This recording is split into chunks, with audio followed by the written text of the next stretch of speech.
तो ये आपको समझना चाहिए कि ये किराए का मकान आपको थोड़े दिन के लिए दिया है, तो आप कोई घर बार मत छोड़ो। मैं कोई घर बार छोड़ाने थोड़ी आया हूँ। तो खेती करो, दुकान करो और दफ्तर का काम कैसे करो, ईमानदारी, मेहनत, झूठ नहीं। झूठ और धोखा और बेईमानी और चालाकी और मारपीट और हिंसा और दगेबाजी और सीनाजोरी और जबरदस्ती, बेईमानी, ये नहीं, ईमानदारी, मेहनत। घर में आओ, अपने बच्चों की सेवा करो, ये दो ही तो आपकी ड्यूटी है, और क्या भी। और जब आप जाओ सोने, कोई काम ना हो तो ये मनुष्य मंदिर है, इसमें जीवात्मा बैठी हुई है और ऊपर से परमात्मा 24 घंटे बोल रहा, एक क्षण भी बंद नहीं होता। 24 घंटे उसका कथा कीर्तन आरती 24 घंटे हो रही है और तुम्हारे कानों तक आवाज दे रहा कि तू मेरी आवाज को सुन ले, और मेरी आवाज को सुनकर पकड़ के मेरे पास चला। तो तुम कभी सुना?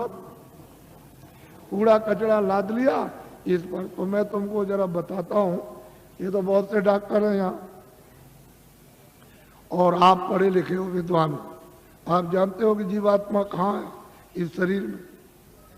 तुमको मालूम, ये जो मिट्टी पड़ी है उसका एक बालू का कण, एक जर्रा उसके लाख टुकड़े कर दिए जाए, उससे भी वो छोटी है और इस शरीर में बंद है।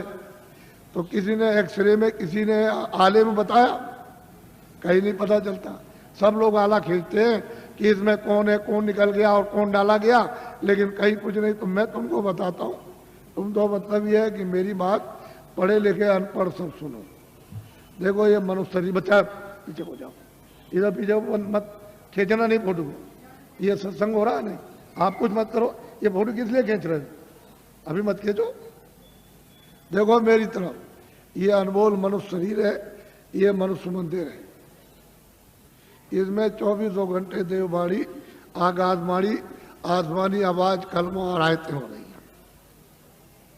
मैं तुमको इधर बताता हूं, देखो इधर, ये जीवात्मा न इधर है न इस तरफ है, न ये इधर बैठी हुई न इधर, और न इस तरफ है, यानी इधर नीचे कहीं नहीं।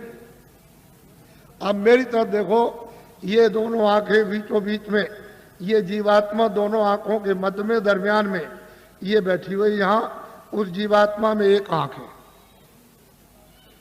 वो तीसरी आंख, तीसरा नेत्र, और शरीर में 2 आंखें। कितनी आंख हुई?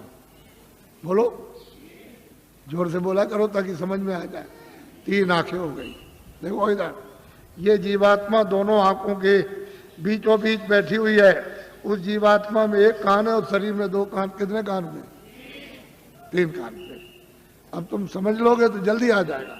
ये जीवात्मा बैठी हुई है दोनों आंखों के बीचों बीच। उस जीवात्मा में एक नाक है और शरीर में 2 नाक। कितनी नाक हुई? 3 हो गई। तुमको कभी किसी ने बताया कि 3 आंख है, 3 कान है, 3 नाक है? कोई बताने वाला तुमको मिला? पहले सोचो इस बात के लिए। तो इधर देखो, ये 2 आंख, 2 कान, 2 नाक, ये तो शरीर में। ये बाहर का काम करते हैं, सुनने का और देखने का और सूंघने का। अब जो अंदर में जीवात्मा जो बैठी है, उसमें एक कान है, एक आंख है और एक नाक है। तो इस आकाश के ऊपर सुनने का काम करेगी, देखने का और सूंघने का। तो तुमने कभी शास्त्रों में कि स्वर्ग की और बैकुंठ की बहिष्ठी कितनी सुगंधी है, तुमने कभी सुना? तो ये नाक सूंघेगी। वहां कितनी सुंदरता है, यानी कितनी वहां खूबसूरती है, तो ये आंख देखेगी ये बाहर की। तुमने कभी किसी से पूछा, और तुमने कभी रामायण है, गीता है, कभी शास्त्रों को तुमने ध्यान से पढ़ा?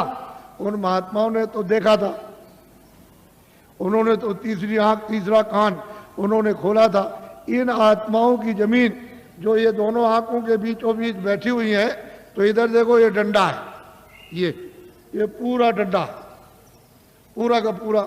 इधर देखो, जब 2 आंखें ये खुलती हैं तो आप देखते हो कि आसमान ऊपर है, जमीन नीचे। तो शरीर की जमीन तो ये नीचे है और शरीर का आसमान ऊपर। लेकिन ये जो तीसरी ये आंख है, जो जीवात्मा बैठी वो यहाँ, वो तीसरी आंख, तीसरा कान, तीसरा नाक इस आकाश के ऊपर है। तो आत्माओं की जमीन ऊपर है। जीवात्माओं की जमीन ऊपर है, वो चेतन है, वो जड़ नहीं है। ये खेती नहीं है, दुकान नहीं है, दफ्तर नहीं है, ये कपड़े नहीं है, कोई सामान नहीं, कोई टट्टी नहीं, कोई पेशाब नहीं, कोई लड़का नहीं, कोई गाली नहीं, कोई गलोज नहीं, कोई धोखा नहीं, कोई बेईमानी नहीं, कोई मस्जिद नहीं, कोई मंदिर नहीं। ये जीवात्माओं की चेतन जमीन ऊपर। तो तुमने कभी किसी से पूछा कि महात्मा नाम किसका है, योगी किसको कहते हैं, क्यों योगी कहा जाता, क्यों महात्मा कहा जाता, क्यों महापुरुष कहा? ये तो आपने कभी पूछा नहीं।